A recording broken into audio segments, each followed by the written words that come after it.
Albert Albert and Victoria Nगर.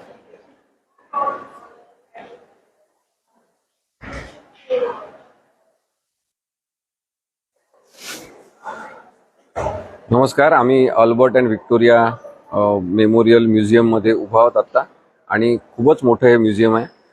इतिहास, संस्कृती, आपल्या संस्कृतीचा कसा विकास झाला हे दाखवणारे प्रत्येक देशातल्या अनेक मूर्त्या आणि स्कल्पचर्स इथे आहेत, चित्र इथे आहेत, तिथल्या जुन्या वस्तू इथे आहेत. त्यामुळे आपल्याला त्या देशाचा इतिहास, तिथली संस्कृती कशी कशी प्रगतिशील होत गेली आपल्याला कळते.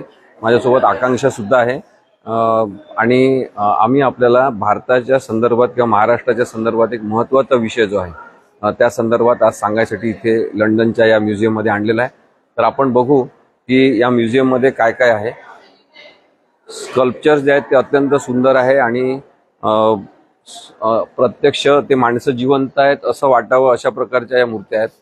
इथे आपण पाहू शकतो की एक सिंहासन ठेवलेलं आहे आणि हे सिंहासन गोल्डन थ्रोन ऑफ महाराजा रणजित सिंग असं लिहिलेलं आहे. हे गोल्डन थ्रोन आहे. तिकडचा तो काश्मीरी ड्रेस आहे आणि इथे सुद्धा काश्मीरी शाली आणि काही वस्तू ठेवलेल्या आहेत.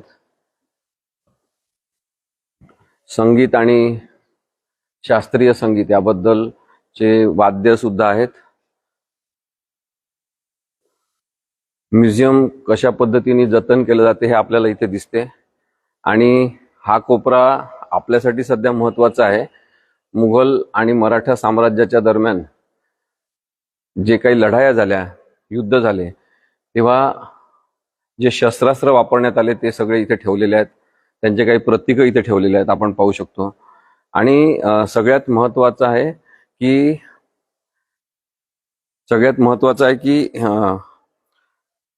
वाघनख जे होते, ज्यांनी अफजल खानाचा वध केला शिवाजी महाराजांनी, जे वापरून असं म्हणण्यात येते, ते वाघनख इथे होते असं आपल्याला सांगण्यात आलं. आणि काही दिवसांपूर्वी आपण पाहिलं की महाराष्ट्र सरकारने काही कोटी रुपये खर्च करून ते वाघनख 3 महिन्यासाठी का 3 वर्षासाठी काहीतरी आपल्या ताब्यात घेतलेले आहेत असं समजते. आता मुळात हे वाघनख खरंच छत्रपती शिवाजी महाराजांनी वापरलेले होते का, याबद्दल इंद्रजित सावंत यांनी खूप चांगलं विश्लेषण केलं आहे. ते इतिहासकार आहेत, मी काही इतिहासकार नाही, पण तरी आपण विश्वास ठेवला पाहिजे काही गोष्टींवर जेव्हा अभ्यासू लोक काहीतरी सांगत असतात. त्यांनी असं लिहिलं आहे, खरं तर ज्या लॉर्ड एल्फिन्स्टन आणि ग्रँड डफला सातारच्या प्रतापसिंह छत्रपतींनी वाघनखे भेट दिली, त्यांनी सुद्धा ही वाघनखं शिवाजी महाराजांची आहेत असा दावा केलेला नाही.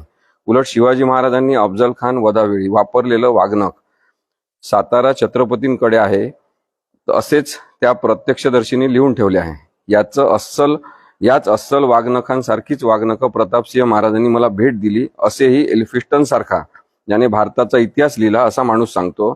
यावर आपण विश्वास ठेवायचा की नाही असा प्रश्न इंद्रजित सावंत यांनी विचारलेला आहे.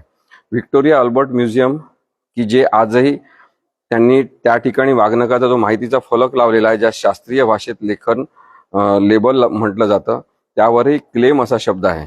असे क्लेम म्हणजे असे दावे अनेक वाघनखांच्या बाबत केले जातात असे सुद्धा लिहिले आहे. खरं तर व्हिक्टोरिया आणि अल्बर्ट म्युझियमला आम्ही पत्रव्यवहार केलेला आहे. व्हिक्टोरिया आणि अल्बर्ट म्युझियमच्या अधिकाऱ्यांनी त्यांनी जो क्लेम केलेला आहे तो क्लेम कशाच्या आधारावर केला आहे, त्या संदर्भात काही कागदपत्र त्यांच्याकडे आहेत का, त्या संदर्भात काही पुरावे आहेत का, अशी विचारणा केलेली आहे. पण त्या संदर्भातली ठोस माहिती त्यांच्याकडे उपलब्ध नसल्याचे आम्हाला समजून आलेले आहे. यावरून या दाव्याचाही निकाल घ्यायला हरकत नाही. आता जर आपण पाहिलं, इथे वाघनख ठेवले होते, 22 नंबर टायगर क्लॉज असं लिहिलेलं आहे. हे जे वाघनख ठेवलेले होते तिथे जे लिहिलंय ते मी आपल्याला वाचून दाखवतो. त्यांनी लिहिलंय, in 1659 the great Maratha ruler Shivaji survived an assassination attempt by disinvolving the emissary sent from Bijapur under the pretext of making peace. It has been claimed that this weapon was the actual one used, but the same claim has been made for several others. आता शेवटची ओळ अत्यंत महत्वाची आहे. इथेच लिहिलेलं आहे, त्या टॅगवर लिहिलं आहे 22 नंबरच्या, की It has been claimed that this weapon was the actual one used, but the same claim has been made for several others. म्हणजे अनेकांनी हा क्लेम केलेला आहे असं सुद्धा म्हटलेलं आहे. मग हे 22 नंबरच्या तिथे वाघनख जे ठेवलेले होते तिथे अशी पाटी लावलेली आहे की the object has been temporary removed आणि तिथे तारीख टाकलेली आहे 27/9/2023. त्यामुळे हे ऑब्जेक्ट सध्यापुरती इथून रिमूव्ह करण्यात आलेलं आहे असं म्हटलेलं आहे. म्हणजे महाराष्ट्र सरकारने जे काही पैसे भरून हे वाघनख नेलेले आहेत महाराष्ट्रामध्ये प्रदर्शन करण्यासाठी त्याची एक मोठी अमाऊंट आपण आपली सगळ्यांची नागरिकांची करातून जमा झालेली अमाऊंट आहे. आता प्रश्न हा आहे की वाघनख खरे नाहीत असं सगळेजण इतिहासकार म्हणतात. वाघनख महाराष्ट्रात नेऊन आपल्याला काही खूप लोकांच्या जीवनात फरक पडणार आहे असं नाही आहे. गरीब माणसाला सुख शांती समृद्धी मिळणार आहे वाघनख तिथं नेल्यामुळे असं नाही आहे. मग हे करोडो रुपये खर्च करून या म्युझियमची कमाई का करून देण्यात आली हा सगळ्यात महत्वाचा प्रश्न आहे. आणि म्हणून प्रत्येक सजग भारतीय नागरिकांनी शिवाजी महाराजांवर प्रेम करणाऱ्या व्यक्तींनी हे विचारायला पाहिजे महाराष्ट्र सरकारला की इथले वाघनख तुम्ही भाड्याच्या तत्वावर महाराष्ट्रामध्ये प्रदर्शन करण्यासाठी का नेले. यांचं सगळं राजकारण हे भावनांवर आधारित आहे. इमोशन ड्रिव्हन पॉलिटिक्स हे जे करतात त्याच्यामध्ये आम्ही वाघनख आणले असा जो गाजावाजा करण्यात येत आहे त्या वाघनखांचा आपल्याला शून्य उपयोग आहे. आणि त्यामुळे या वाघनख नेण्याचा सुद्धा आपण विरोध केला पाहिजे. आणि हे लक्षात घेतलं पाहिजे की शिवाजी महाराज यांना जाणता राजा आपण म्हणायचो. जाणता राजा का म्हणायचो कारण की ते जनतेच्या पैशाचा गैरवापर कधीही होऊ देत नव्हते. शेवटचा पैसा सुद्धा लोकांच्या उपयोगासाठी आणि विकासासाठी वापरला पाहिजे असं समजणारे शिवाजी महाराज त्यांचं धोरण आणि विचार यांना पाळता येत नाही. आणि हे क्षुल्लक इथले नकली कोणाचे तरी वाघनख घेऊन महाराष्ट्रात जातात आणि तिथे सांगतात की आम्ही शिवाजी महाराजांवर फार प्रेम करतो त्यामुळे ते आणलेले आहे.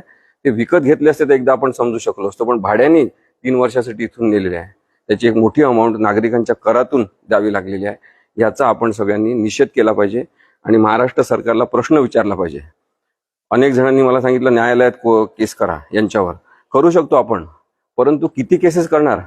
मूर्खपणाने वागणारे जे राजकीय लोक आहेत त्यांना आपण जोपर्यंत मतदार आणि नागरिक म्हणून प्रश्न विचारणार नाही यांना जाग येणार नाही. इथले वाघनख नेण्याची मुळीच गरज नव्हती. त्याची महाराष्ट्रातल्या एकाही माणसाला कोणताच त्याचा उपयोग नाही. उपयोग शून्य पद्धतीने हे जे इथली एक वस्तू नेलेली आहे ही बिंडोकपणाचं ते लक्षण आहे आणि त्यामुळे आपण त्याचा निषेध केला पाहिजे असं मला वाटते. हे बाकी शस्त्राचं सुद्धा इथे ठेवलेलं आपण बघू शकतो. म्युझियम खूप चांगलं आहे. लंडनमध्ये आपण आले तर हे म्युझियम जरूर बघा. इथल्या वस्तू बघा. इथून प्रेरणा आपण घेतली पाहिजे की कशा प्रकारे इतिहासाचं संस्कृतीचं जतन करायचं असते. भाड्याच्या तत्वावर घेऊन कुणाच्या तरी वस्तू घेऊन जायच्या आणि ज्या शिवाजी महाराजांनी वापरल्या सुद्धा नाही त्या त्यांनी वापरल्या म्हणून सांगायच्या. हे भावनांचं राजकारण त्वरित बंद झालं पाहिजे. याची मागणी नागरिकांनी केली पाहिजे.